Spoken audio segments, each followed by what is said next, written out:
ကျွန်တော်တို့အယုစစ်ကျမ်းမာရေးအတွက်ဆိုပြီးတော့ N-link ကိုဒီမျိုးတိတာကြာပြီပေါ့နော်အဲ့တော့ဒီဗီဒီယိုမှာတော့ကျွန်တော် N-link မှာ vitamin ဘယ်နှမျိုးပါလဲအသက်ဘယ်လောက်တောက်ရတာလဲဘယ်လိုဖြော်ရတာလဲဘယ်လိုထားတူရတာလဲဘယ်လောက်တောက်ရတာလဲ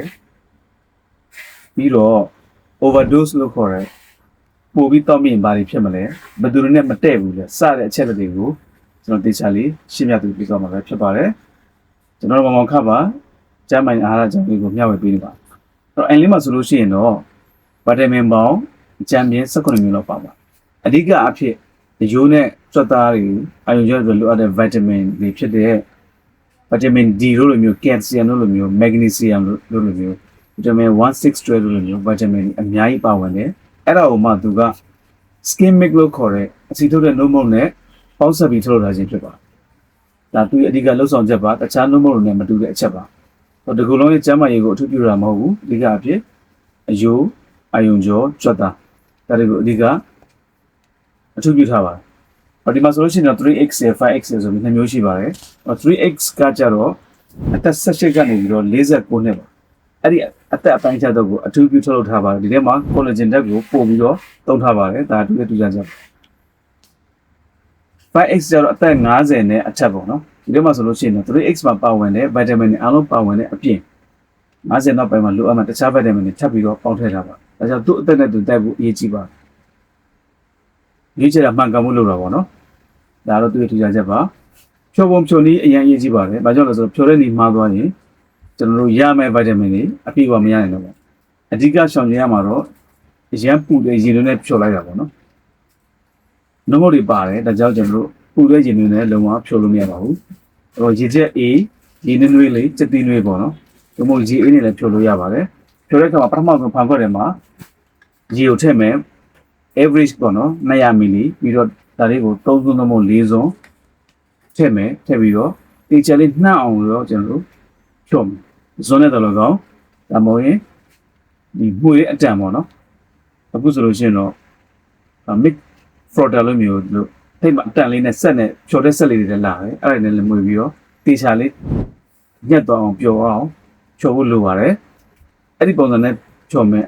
လောကညက်သွားပြီးပျော်ဝင်သွားပြီဆိုလို့ရှိရင်ကျွန်တော်တို့စပြီးတောက်တုံလို့ရပြီတခုသတိထားဖို့ဖြော်လိုက်ပြီပေါ့နော်မတောက်ဖြစ်သေးဘူးဆိုလို့ရှိရင်သူ့ကိုအခန်းအပူချိန်မှာတနိုင်ထက်ပို့ပြီးတော့ထားလို့မရဘူးပေါ့နော်လောကမသိတော့ပါဘူးအဲ့တော့ချက်ချင်းတောက်လိုက်တာကတော့အကောင်းဆုံးပဲဖြစ်ပါတယ်အဲ့တော့ကိုကအကြောင်းကြောင့်ထားမယ်ဆိုလို့ရှိရင်အခန်းပူချိန်မှာဆိုလို့ရှိရင်နိုင်ဝက်လောက်ပေါ့နော်အကြံတင်အဖြစ်အလုံးစုံတနိုင်ပဲအဲ့တော့ပဲထားလို့ရပါကြသိနေတယ်ဆိုလို့ရှိရင်တော့ရေခဲတတာထဲမှာအပူချိန်1 to 2 degree မှာ24နိုင်အများဆုံးထားပြီးတင်လို့ရပါတယ်အဲ့ဒါလည်းဂီးပြရမှာကဖြော်ပြီးသားဖြစ်တဲ့ကြောင့်ပေချာလေးလီလုံအောင်သူ့ကိုထည့်စရာပလင်းတစ်ခုနဲ့ထုတ်ပို့ပြီးတော့ထည့်တာဖို့အရေးကြီးပါဒီတိုင်းခွက်ကိုဖြော်ပြီးထည့်ရတယ်မှာဆိုလို့ရှိရင်ဒီကဲတဲ့မှာရှိတဲ့တခြားပိုးမွှားတွေဝင်ရောက်သွားနိုင်တယ်အဲ့လိုမျိုးလုံးဝထည့်ပြီးတော့မတောက်ရဘူးเนาะဒါသူ့ရဲ့အရေးကြီးတဲ့အချက်ပါတတိယအချက်ကတော့ dosage ပါเนาะဘယ်လောက်တောက်အောင်မလဲဆိုလို့ရှိရင်ခုန3စုံ4စုံပါဝင်တဲ့ ensure the N-link ပေါ့เนาะအဲ့ဒါလေးကိုတစ်ခွက်သို့မဟုတ်နှစ်ခွက်ပါအများဆုံးနှစ်ခွက်ပေါ့เนาะအဲ့လောက်ပဲတောက်အောင်ပါဗိုက်တာမင်အများကြီးပါတယ်အရင်အားနေတယ်ဆိုပြီးတော့အများကြီးတောက်လို့လုံးဝမသိတော့ပါဘူးဘာကြောင့်လဲဆိုတော့အများကြီးတောက်လိုက်မှဆိုလို့ရှိရင်ကျွန်တော်မလိုလားအပ်တဲ့ beta ဆိုးတွေအများကြီးဖြစ်လာနိုင်ပါတယ်ဥပမာအားဖြင့် hypercalcemia လို့ခေါ်တဲ့သွေးထဲမှာ calcium ဓာတ်တွေအများကြီးပိုသွားတာဖြစ်နိုင်ပါတယ်တော့ဒါလုံးဝမကောင်းဘူးပါနော် overdose လို့ခေါ်ပါတယ်လိုအပ်တဲ့ထက်ပိုပြီးတော့တောက်လို့မရပါဘူးတန်ဆေးလွန်ပေးဆိုတဲ့အတိုင်းပဲပေါ့နော်ဒါကိုကျွန်တော်သတိပြုဖို့လိုပါတယ်နောက်တစ်ခုကဘယ်သူတွေနဲ့ဓာတ်မတည့်လဲပေါ့နော်ဘယ်သူတွေနဲ့ဓာတ်မတည့်လဲဆိုလို့ရှိရင်တော့ဒီက ischemic လို့ခေါ်တဲ့စီထုတ်တဲ့နှုတ်မတွေပါတဲ့ကြောင့် lactose allergy လို့ခေါ်တဲ့နှုတ်နဲ့ဓာတ်မတည့်လို့ဆိုလို့ရှိရင်ဒါလုံးဝတောက်ဖို့အဆင်မပြေဘူးပေါ့နော်။ဘာကြောင့်လဲဒါနှုတ်မုတ်ကိုအခြေခံပြီးတော့ဗိုက်တာမင်နဲ့ပေါင်းစပ်ထားတဲ့နှုတ်မုတ်ဖြစ်ပါတယ်။ပြည့်စုံစွာနှုတ်မုတ်ဖြစ်ပါတယ်။ဒါကြောင့်ဒါကိုသူသတိပြုရမှာဖြစ်ပါတယ်။လုံးဝမတောက်တဲ့အသက်အရွယ်ဆိုလို့ရှိရင်တော့အသက်16နဲ့အောက်